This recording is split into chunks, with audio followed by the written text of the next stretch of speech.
Okay, there we go. Now, if we can, Madam Court Reporter, are you ready? Okay.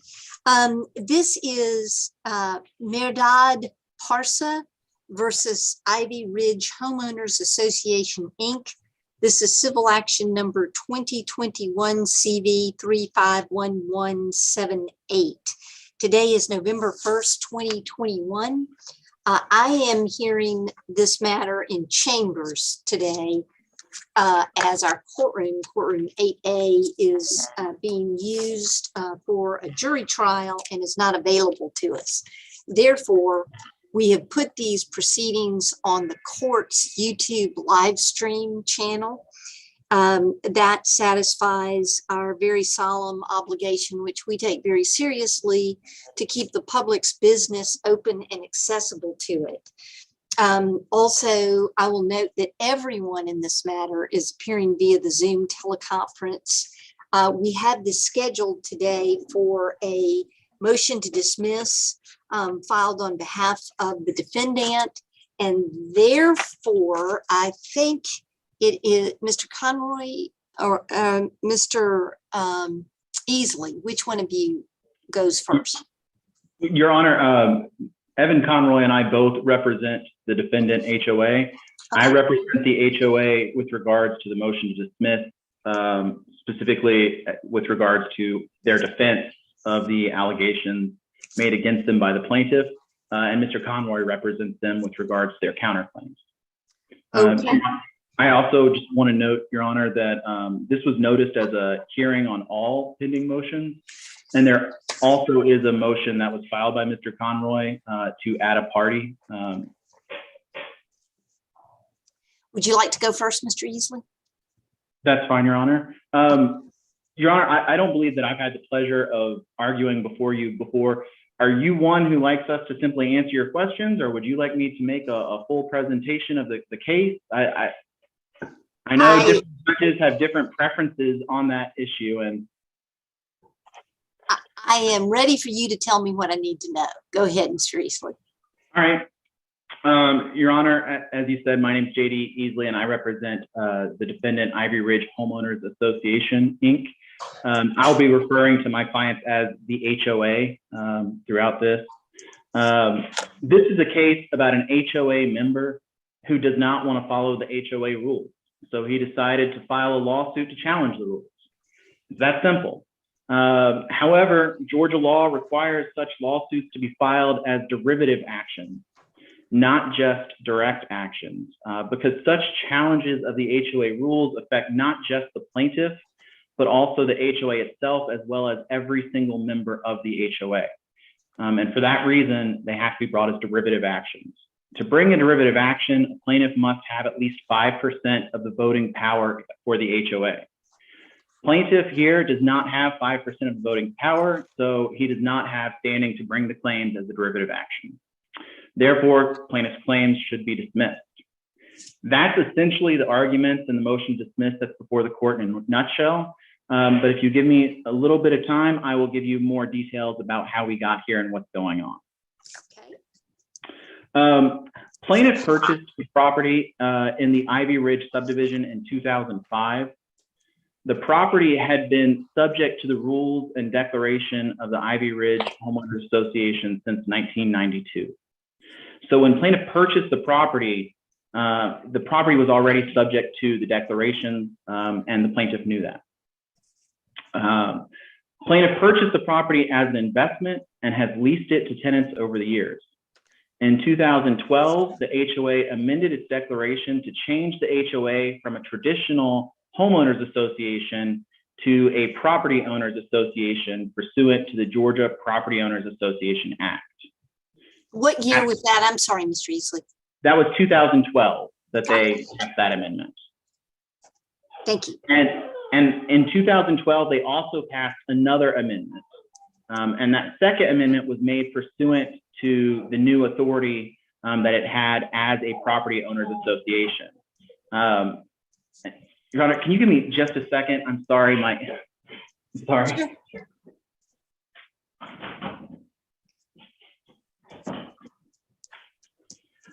sorry, Your Honor, my dog had insisted in being locked in the office with me. And of course, once it was my turn to talk, was banging at the door to be let out. Well, we thought we heard your security systems. So go ahead.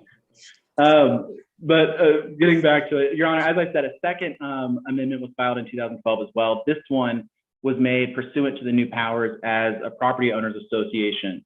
And the second amendment created additional leasing restrictions for members of the HOA. Plaintiffs failed to comply with the leasing requirements enacted through the 2012 amendments.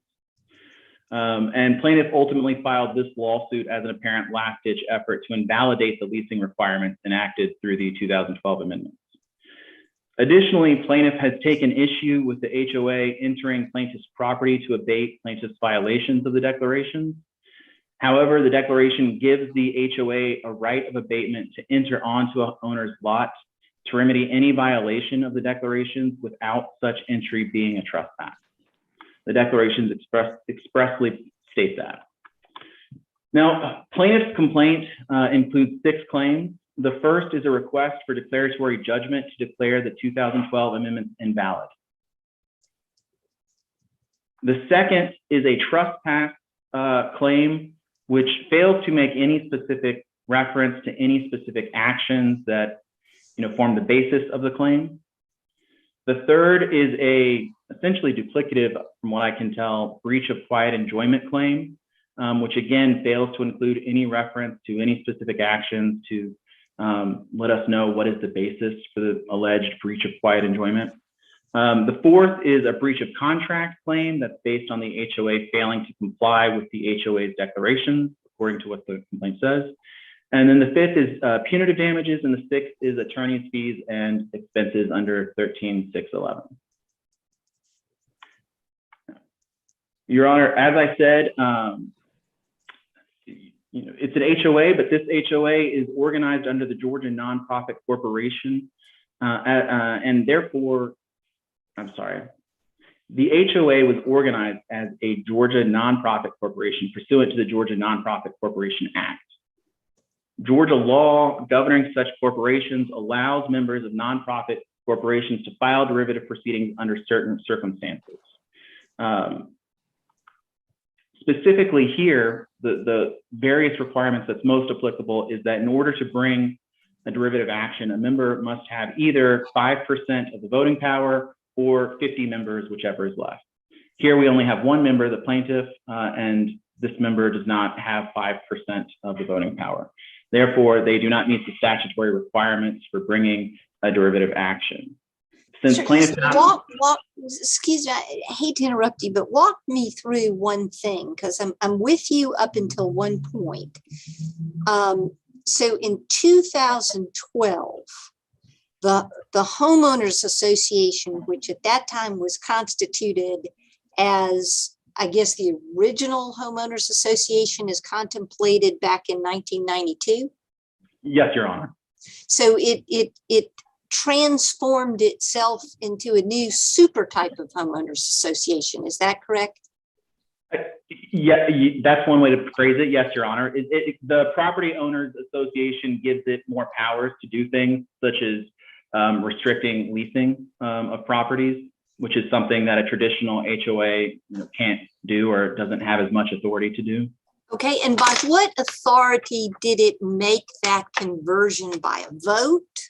By a statute? I'm sorry, Your Honor. I was not trying to talk over you. There was a vote. It was an amendment that was voted on by the members. Okay, and how many units are in this particular property? I don't know specifically off the top of my head. I want to say it's about 81 or 82, somewhere around there. Okay. Okay. I'm sorry, go ahead. So why do they want to do this? Do they want to do this so that they have more power? Do they want to do this so that, because it's all built and now they want to tell each other what to do? Well, my understanding is that they wanted to enact the leasing restrictions and that a traditional HOA can't do that and a POA can. Your Honor, I didn't represent them back then, so I don't know all the details of it, but I can say that I live in a neighborhood with an HOA, and we had a similar issue come up in my neighborhood. And in my neighborhood, it was because people wanted to pass leasing restrictions, and that was the sole issue. But I can't say that that was the case here with my client. And Well, Your Honor, if I bought property in 2005, subject to declarations and covenants on record, and then in 2012, I am suddenly subject to the majority being able to change the whole deal? If that is passed, yes, Your Honor. If a majority of the HOA members vote to give the HOA, to turn the HOA into a POA, Property Owners Association, then yes, it would become a Property Owners Association because that's what a majority of the members had voted for. And we wonder why homeowners associations account for 80% of our business down here. Okay. Yeah, and I'm happy to cite the statutes. These statutes are cited in our brief, but if you'd like, I can cite them here as well. No, I'm good. That was a good answer. I understand. So it's basically majority rule, and it's a property right that can be taken away by your neighbors.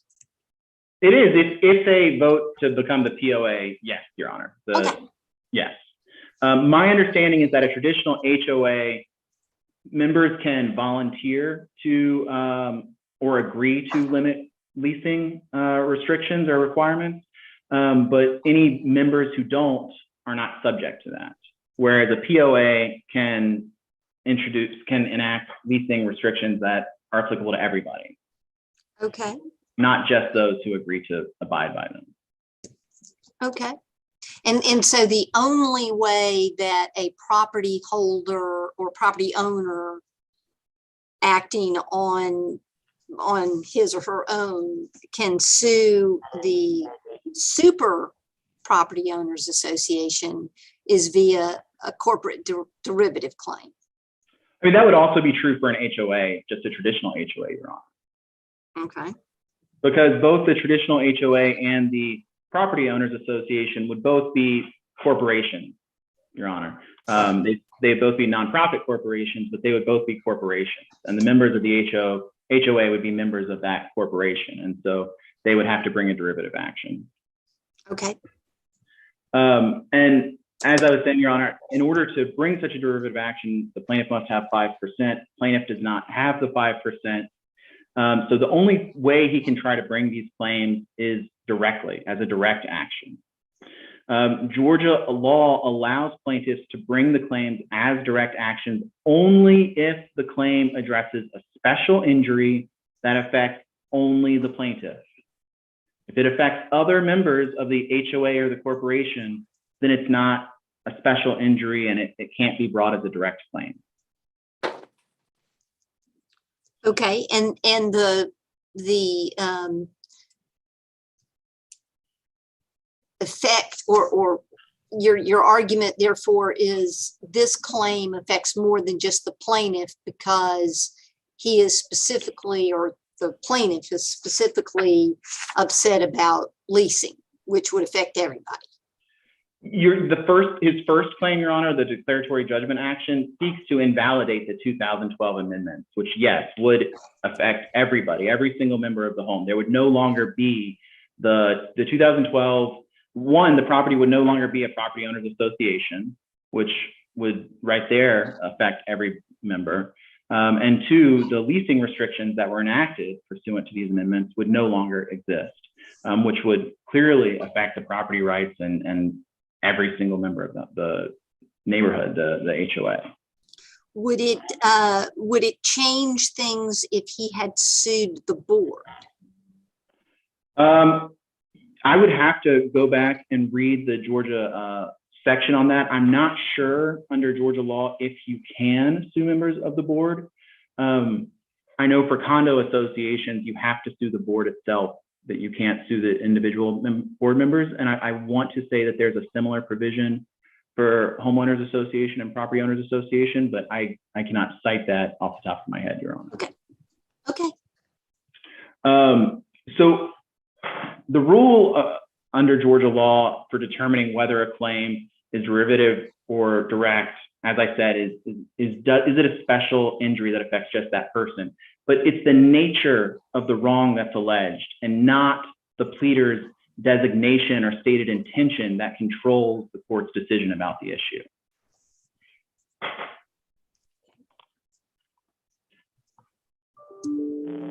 So, Your Honor, here, the plaintiff attempts to designate this claim as a direct and personal action by stating that the intentions of the claims is merely to invalidate fines that were assessed against him personally and to stop trespasses against his personal property. However, the effect of these claims would, essentially eviscerate large sections of the declaration, completely change the HOA's powers and authority, and directly affect not only the HOA, but every single member of the HOA themselves.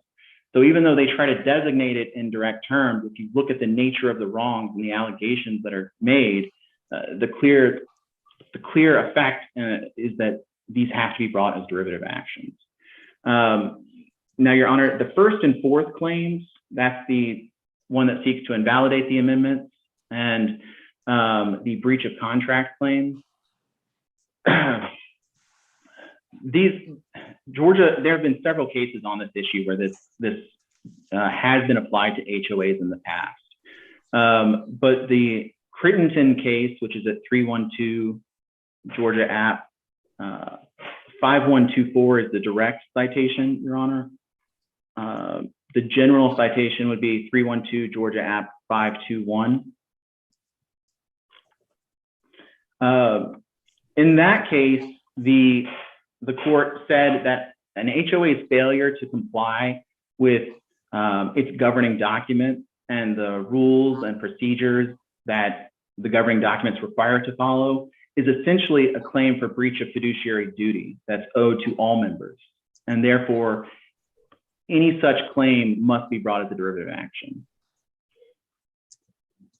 Now, the Georgia Appreciation Property Incorporated versus Enclave at Riverwalk Townhome Association, Inc.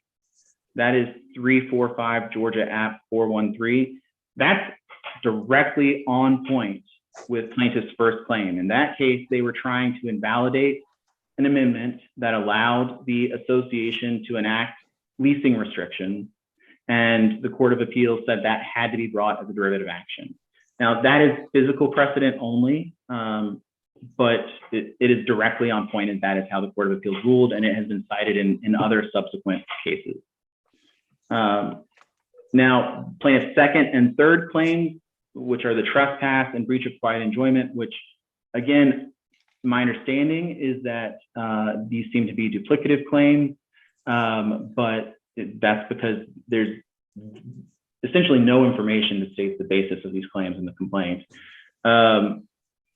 It's my understanding that this has to do with the board planting a tree or something like that, Your Honor.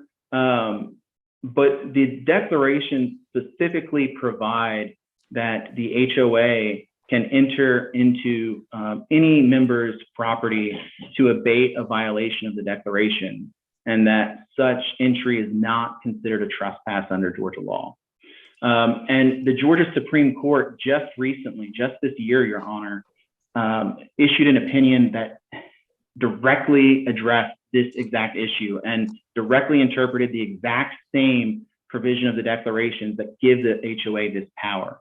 And that case is Polo Golf and Country Club Homeowners Association, Inc. v. Cunard, and that's 310 Georgia 804, and that's a 2021 case. And in that case, the Georgia Supreme Court said an HOA exercising self-help and entering a homeowner's lot would not commit a trespass, in part because the HOA would be acting pursuant to the terms of the declaration that the lot owner subjected themselves to when they purchased their lot within the subdivision. Do you know whether, by use of the word lot, do you know whether from the facts of that case, and I apologize, I have not read it, whether that is vacant land or whether that was improved property? I believe that was improved property in the case. I believe that case specifically had to do with water runoff and what had to be done to affect, to the flow of the water runoff. And basically what the HOA was saying was a county can't force the HOA to go onto a member's property to create a drainage ditch or pipes or whatever, because that would be a trespass. And the Georgia Supreme Court said, no, your declarations give you the authority to enter onto the properties to abate violations. So right there, you can go onto these people's property to, abate the water runoff issue and fix it. Okay, I was just curious because there seems to be a great difference between accessing my sewer pipes and touching my things by entering my front door. Well, it doesn't give people the right to enter people's homes, I would say. I would say it gives people, the board, the right to put mulch down on a bare spot, or replace a dead tree, remove a dead tree and plant a new tree, go on and mow the grass if they haven't been mowing the grass, go on and trim bushes that need to be trimmed. I would say that that's the type of abatement and the type of entry that is permitted by the declarations, Your Honor. Okay.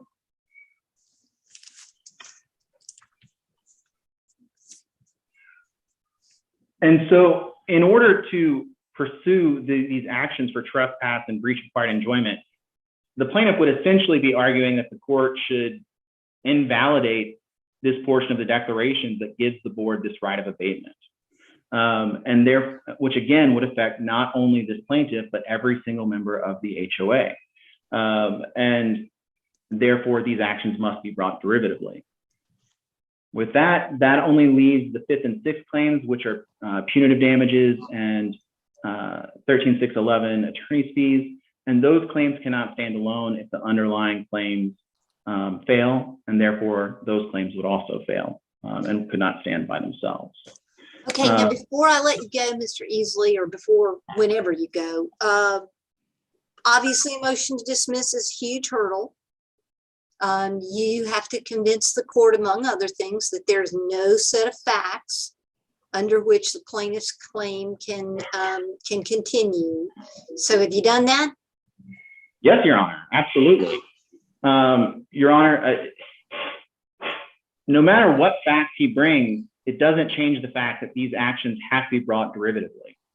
So unless plaintiff is able to, add, enough other plaintiffs to reach the 5% mark, then he alone, as he is currently, doesn't have standing to bring these claims.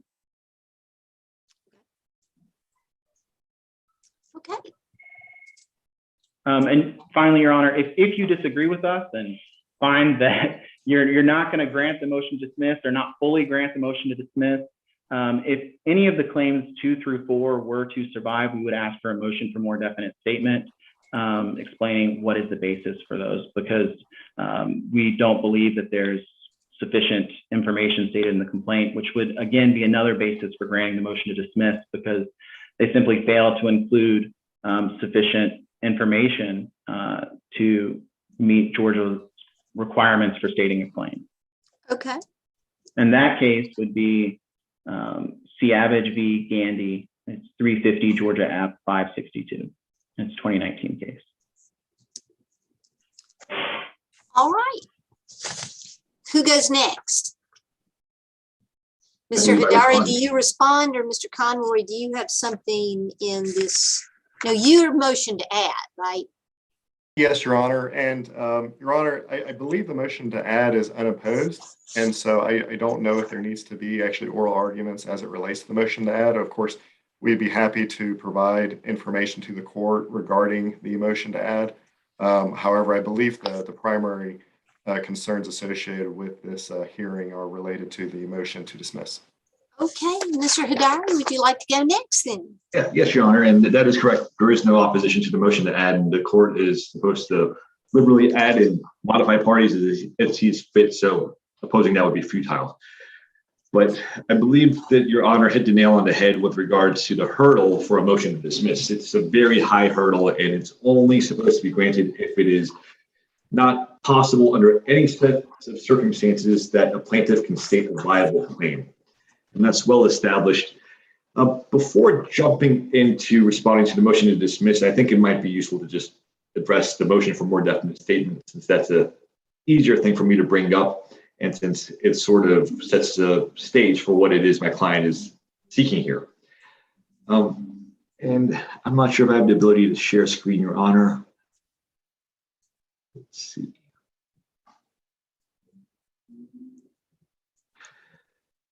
Your Honor, here we have our complaint. And if we look at this very first paragraph, it provides a very simple introduction as far as what this case is about. And in fact, it's so simple that in responding to my motion to dismiss, as setting forth the outline, I basically go back to this introduction and use it as the basis for what this case is about. It specifically states that this matter is about the defendant HOA being used as a conduit by a few members to carry out personal vendettas and harass my client. They arbitrarily pick and choose which provisions of the covenants to enforce and ignore others when it's their benefit. They've engaged in a number of silly, harassing behaviors. For instance, they'll find my client for leaving his trash can out on the day of trash pickup. And talking about the trespass issue that's arisen, they actually entered into my client's property, planted a shrub that is too large or too tall for my client to trim himself, and fined my client for not trimming that very shrub, that he'd have to basically hire third parties to come out there with ladders and whatnot to trim. A number of other silly things, but basically they come back and they try to enforce fines and levy fines on his property for leasing restrictions, things of that nature. They also tried to fine him for not evicting a tenant during the COVID moratorium, saying that the lease had expired, and based on that, that tenant was no longer allowed to be in there, and therefore they're going to fine him for that. If you bought the property today, Mr. Hadari, is there any doubt in your mind that you would be subject to the leasing restrictions? I believe so, Your Honor, and that would be Go ahead. That would be based on, if we were, let's say that someone was just purchasing the property today and they just assumed that these 2012 amendments were valid, then yes, we're stuck with them. But let's say someone said, well, are these amendments really valid? I want to hire an attorney to give me basically an opinion as far as whether or not these things are enforceable. In that situation, someone will go back to the previous covenants, the original covenants, and all of this is a question of contract. We'll go back to the original covenants and they'll say, well, in order to actually pass a leasing restriction, then there's two things that have to happen. Either the original covenants have to be amended, or if we want to go use this other statutory mechanism, the Property Owners Association, then there's certain things we have to do according to the original covenants in order to ensure that they basically fall under that statutory scheme. Did they do that? If we look at the prior amendments, the answer is no, they didn't do that. And therefore, their attempts to come back and say that this 2012 amendment is, valid and enforceable, that presupposes that they're valid and enforceable. Everything the other side is saying that, they're allowed to trespass, for instance, because the covenants give them the ability to abate nuisances or abate fines or violations or whatever else it is you're saying, it all presupposes that those 2012 amendments are valid, which is simply not the case.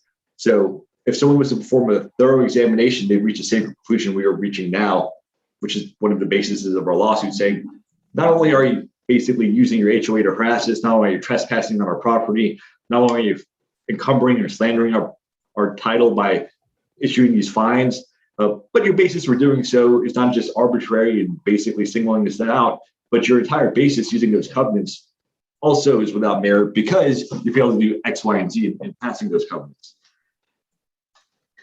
Now, the whole issue of this business with derivative lawsuits, that argument simply does not make sense. There is a single case that talks about that, and the other side raised it. It was that Criterion case, and that was one where there was actually an issue with regards to elections and different people saying what election mechanism should be followed, things of that nature. And in that situation, they're saying, look, you guys are stuck with this sort of nonprofit corporation. You need to follow governing documents for a nonprofit corporation, that's sort of derivative in nature. But there is no shortage of cases where property owners actually sue their HOAs because they believe that the covenants are invalid, or there's some sort of violation going on, or that there's something wrong that the HOA is doing. Just to give you an example of a few cases, and my brief references to these, for instance, Abdullah versus Winslow at Eagles Landing Homeowners Association. This was a 2019 case, 349 Georgia Ave 615. In that situation, the homeowner came back and said, wait a second, the HOA is trying to fine me for basically not complying with their rules regarding flower beds. These restrictions are invalid. They sued on that. The Court of Appeals came back and said, absolutely, those rules are invalid. The HOA doesn't have the power to do that. Now, interestingly, what was not said was that presumably that case was brought by that individual because he was being fined. That's his direct harm. That's why he brought the suit. But it also impacted everyone else to some extent. Every single lawsuit will technically impact someone else to some extent. In that situation, when the HOA said, you don't have the power to do that, that presumably impacts other homeowners within the neighborhood. But that doesn't mean that he wasn't suing as a result of direct harm that he suffered. Same thing happens with a number of other cases. For instance, Plantation at Bay Creek versus Glacier, 349 Georgia Ave 203, another 2019 case. That situation, there was a homeowner and they had a property and they had a little sign on their lot that said no trespassing because people were cutting through their yard to go to a lake. They had a sign up there that said no trespassing. The HOA's president decided to go onto their yard, pulled that sign up. They said they had no valid authority to have that sign up there. Well, Court of Appeals came back and said, wait a second. Yes, they did. And the reason for that is because that was not an easement that belonged to the HOA. And so they had the proper authority to have that sign up there. By stepping foot on their property, the HOA committed a trespass. And therefore, in that situation, the Court of Appeals not only found that the HOA committed a trespass, but they also came back and they basically made some other rulings pertaining to whether or not there was an easement there, or whether or not people could cross over that property to visit the lake, so forth and so forth. In that same situation, if we're following the other side's argument that they're presenting to this court, they wouldn't be allowed to make it, because technically that also affects other property owners too. If other property owners can or cannot access the lake in that neighborhood, that invariably affects them all. And so in that situation, according to the defendants, that claim would not be viable. Marina versus Clark Lakes Homeowners Association, Inc. 322 Georgia Ave 839, 2013 case. It's somewhat similar to this case where essentially there was a homeowner, they had some cars on their property, they had certain restrictions and certain amendments or covenants that they had to abide by. And then subsequent to that, the HOA claimed that they were going to basically follow the new statutory scheme, just like in this case with the 2012 amendment. In that case, in Marino, the property owner sued saying, wait a second, you guys didn't actually follow the proper protocol under the previous amendments to follow under this new statutory scheme. Therefore, these amendments are invalid. These amendments, can't be used against me. You cannot say that I can't pull my property in my car, my driveway. You can't enforce these leasing restrictions and so forth. And in that situation, the Court of Appeals actually came back and said, yes, you are correct, because they didn't follow the requirements of the previous covenants in trying to pass these new covenants, and therefore those things are not valid.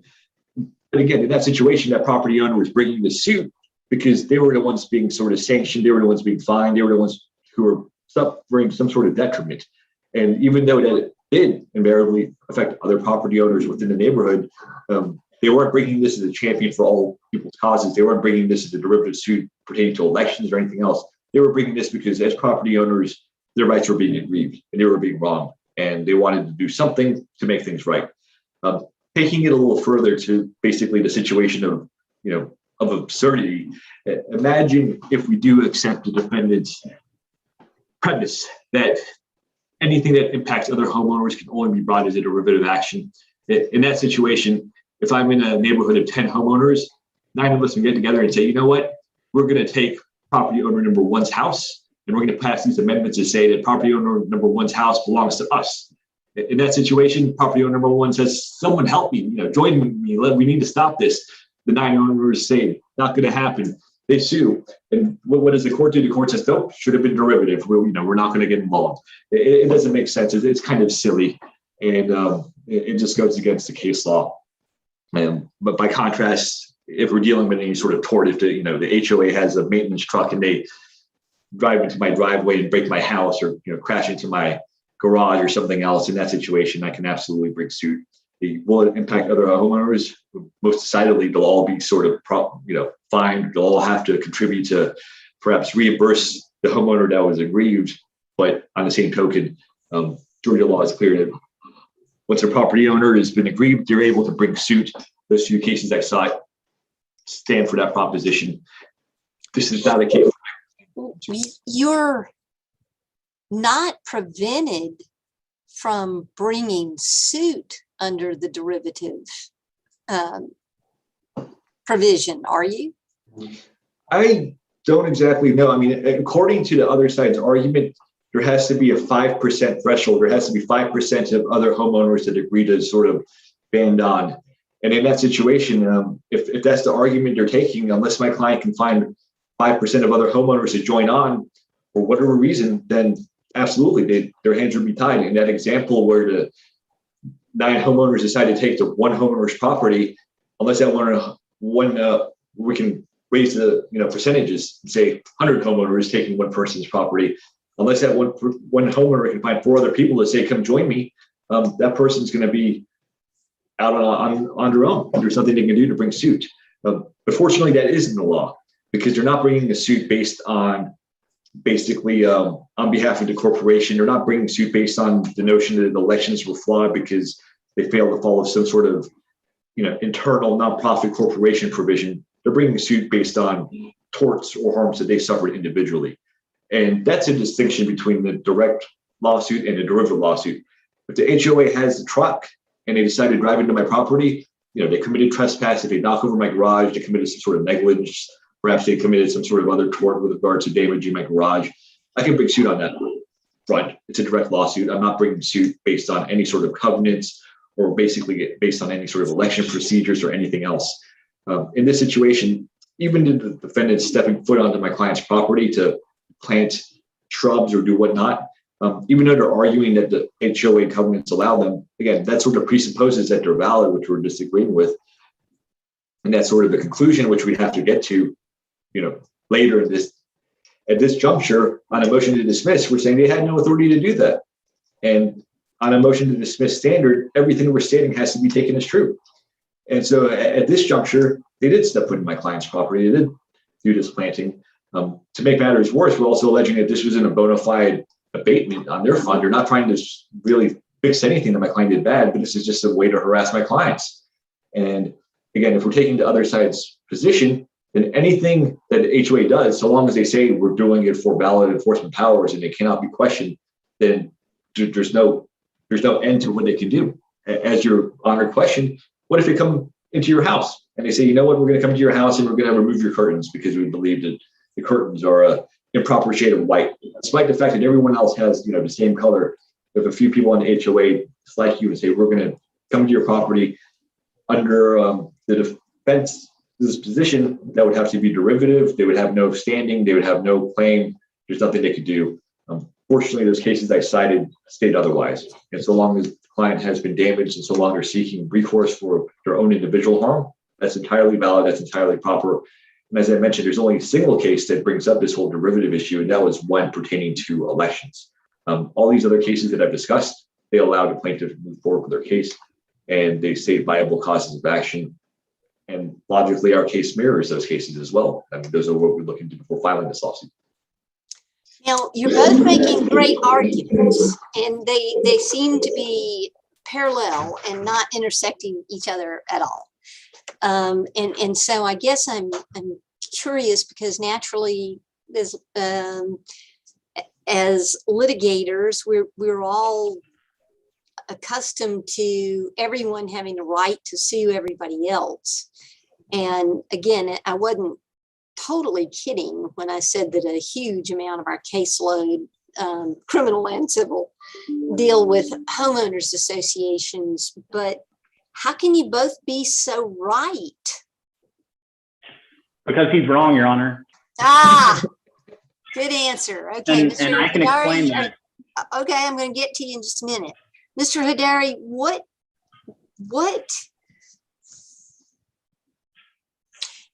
is your argument? Because it's an appealing one. I mean, you know, we believe in constitutional right to own property. Is your argument at all based on this concept of either grandfathering or a property right that was not taken from you by due process? I mean, your client could have been there. Your client could have voted. Your client may have voted. Your client could have lobbied others. Your client could go find others now who might want to join in on this lead. I mean, if there are 71 units here, I imagine there's 7 times 8 is 50 people who are mad, which is typical, and the other 20 are on the board. What am I missing? Well, I think one thing is, could we bring up these due process arguments, these sort of taking arguments? I think we could, but I think based on the nature of our claims, based on the existing landscape of the law, they're unnecessary. I mean, if we thought that it was important for us to do so, I think we could have gone to other homeowners and said, hey, look, you also want to rent, or maybe you want to rent in the future, you know, join our lawsuit. But I don't think it's necessary, considering that they're already owning the property, they're renting it out, they've had no issue with it. And now some people are coming back and saying, you know what, we're going to file these levies on your property. We're going to put these liens on your property because, you know, these things are not permitted. And we're coming back and saying, wait a second, with regards to these covenants that you're trying to actually use as a guise to, you know, levy our property, you guys failed to do X, Y, and Z. So it's a matter of contract to that extent. They're coming out, they're singling us out, and the entire basis for doing so is also invalid. It's one of those cumulative arguments. If we didn't have that, we'd still have a good case because it's arbitrary, it's discriminatory, and it's basically singling us out. They can't do that. You can't come back.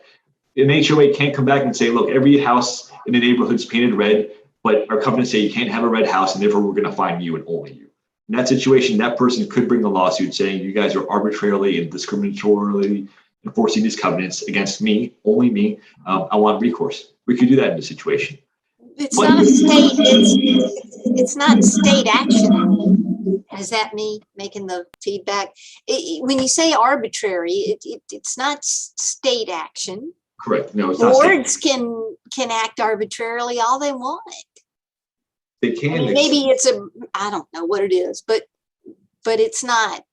Is that the right standard? That goes to sort of I mean, even though it's not a state, absolutely, Your Honor, and this ventures into other areas of the law. In fact, just another case I'm dealing with, which is a closed corporation. I want to stay away from the corporation language because we're not bringing up a nonprofit derivative lawsuit. But in that situation, I have a minority shareholder, I have a majority shareholder.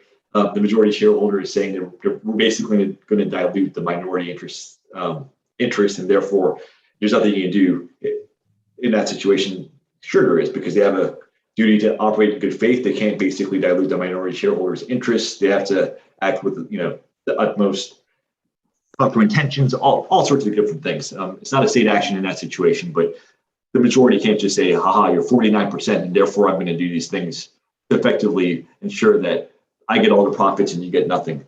In this situation, when you're dealing with HOA, you know, covenants and all that stuff, we didn't really address this in our brief because right now they're only addressing, for the most part, the whole issue of derivative lawsuits. And so that's the issue we focused on.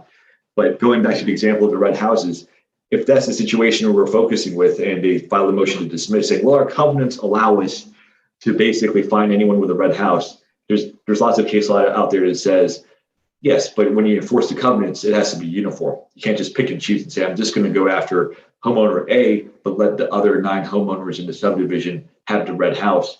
That, again, sort of breaches all sorts of covenants that are out there of good faith and fair dealings, all sorts of obligations that HOA would have, just to basically prevent this sort of situation where there are a few people on the board decide to single someone out. And if that one person is singled out for whatever reason, if it's a one person versus 9 others, there's nothing they can ever do, according to the defense's argument, because they're never going to be able to get the majority to join them. They're never going to be able to get people to go back and say, well, we need to ouster the board or anything else.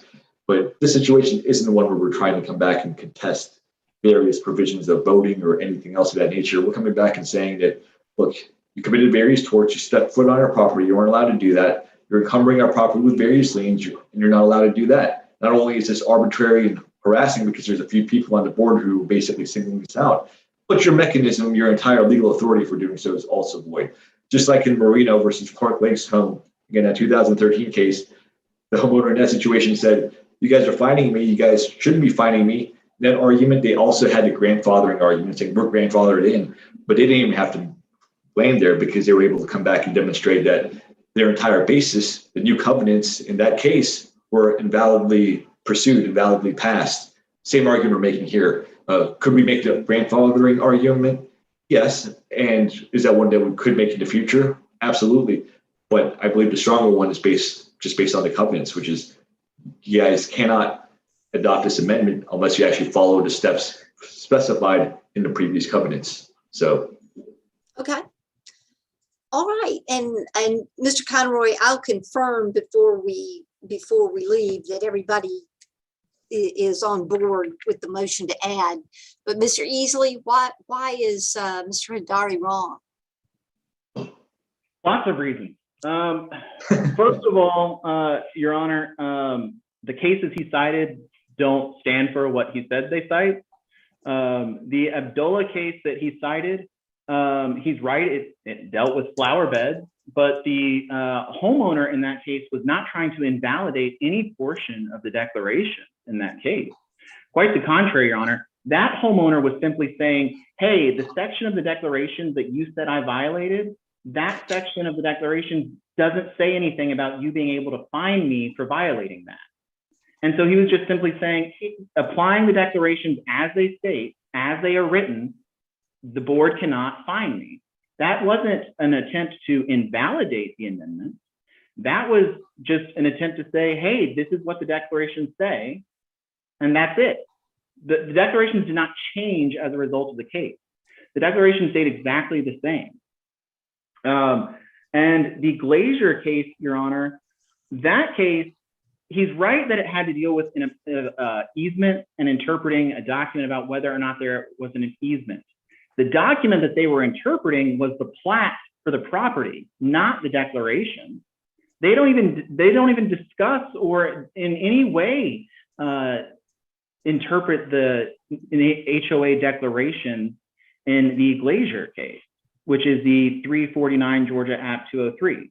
And the Abdullah case is the 349 Georgia App 615. The third case he cited, which I believe he said was the Marino case, I don't believe that was cited in his response brief, so I have not had a chance to read that full case.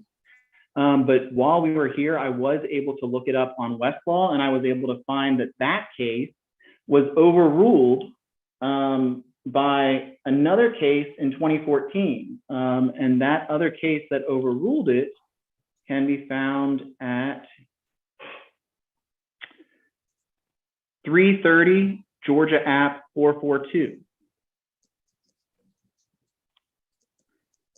Now, regarding what cases are on point and deal with these issues, it's not just one case, Your Honor. It's multiple cases, Your Honor. As I said, the most on point case would be probably the Georgia Appreciation Property, Inc. versus Enclave at Riverwalk Townhome Association, which 345 Georgia App 413. In that case, an amendment was enacted to limit leasing. One of the units was owned by a company that leased it for profit. They brought an action, a direct action, to try to invalidate the amendment by saying that the voting procedure did not meet the requirements, the procedural requirements, and therefore was not valid, which is exactly what the plaintiff here is trying to argue. And in that case, the Georgia Court of Appeals said this is a derivative action. It would affect all members. It must be brought derivatively. It cannot be brought directly. The Crittenton case, the 312 Georgia App, I believe it was 521 case, that one, it dealt with whether members who were elected to the board whether the procedures for electing them was proper or not, and whether the board could withhold their positions from them because the board said that it wasn't valid, or it had to do with whether the elections were valid and whether they met the procedures for it. And again, the court said whether or not they met the proper procedures is a declaratory judgment, or I'm sorry, is a derivative action that would affect everybody. And so it must be brought derivatively. You know, another case that kind of addresses these similar issues, Your Honor,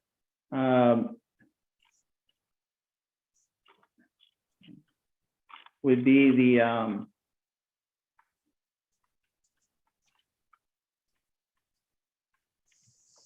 here it is. North Walla Properties LLC versus Kennestone Gates Condo Association Inc. That's 358 Georgia App 272. It's essentially, it's very similar to the Crittenton case. It shows that this derivative action law is applicable to HOAs. It's not just about, you know, Walmart and major companies and corporations. It is applied under Georgia law to HOAs.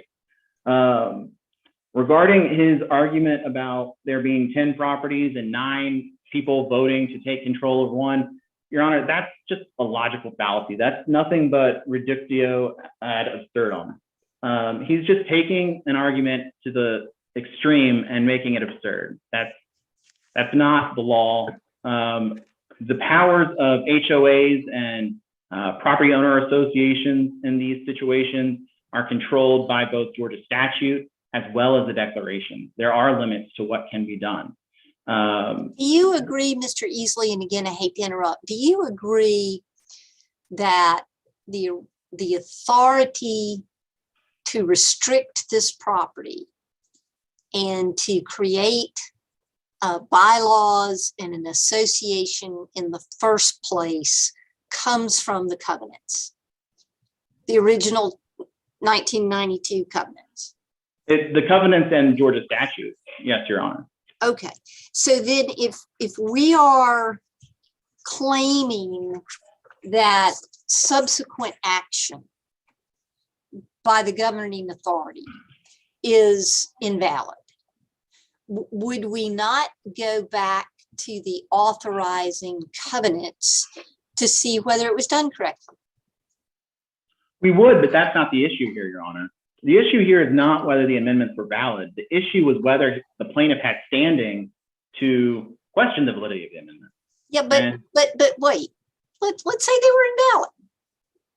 I mean, how does, I mean, Mr. Hidari is claiming that they are, and you're saying that they're not. But to tell that, doesn't the court or the reviewing body, I mean, for example, if this was a statute that someone claimed was either unconstitutional on its face or unconstitutional as applied, wouldn't we go back to the Constitution to determine that? So don't we go back to our original authorizing instrument? And if we do that, could his client not sue as an individual? Well, Your Honor, I mean, if you're trying to question whether or not something is constitutional, you have to have standing to do so. And there have been many times throughout our history where the Supreme Court has said that a party doesn't have standing to question something. That doesn't mean that the Constitution allowed whatever was being questioned. It simply meant that that party didn't have standing to bring the action. And that's a great answer. And that shows why you're a lot smarter than I am. So I need to be careful about arguing with you. But go back to the premise of my question. Maybe it wasn't perfect. Do the original covenants let Mr. Parsa sue the association?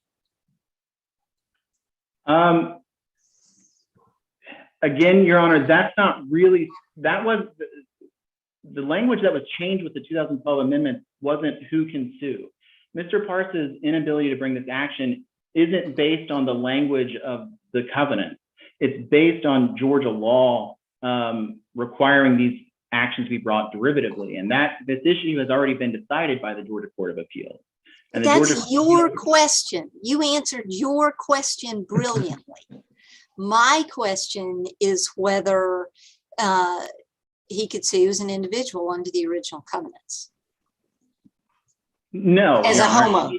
If he was trying to invalidate a section of the original covenant, he as an individual could not bring a direct action to invalidate the covenant. Now, Your Honor, if as the plaintiff's attorney argued that 9 people voted to take control of one person's property, that one person probably could bring a direct action because they're being uniquely affected.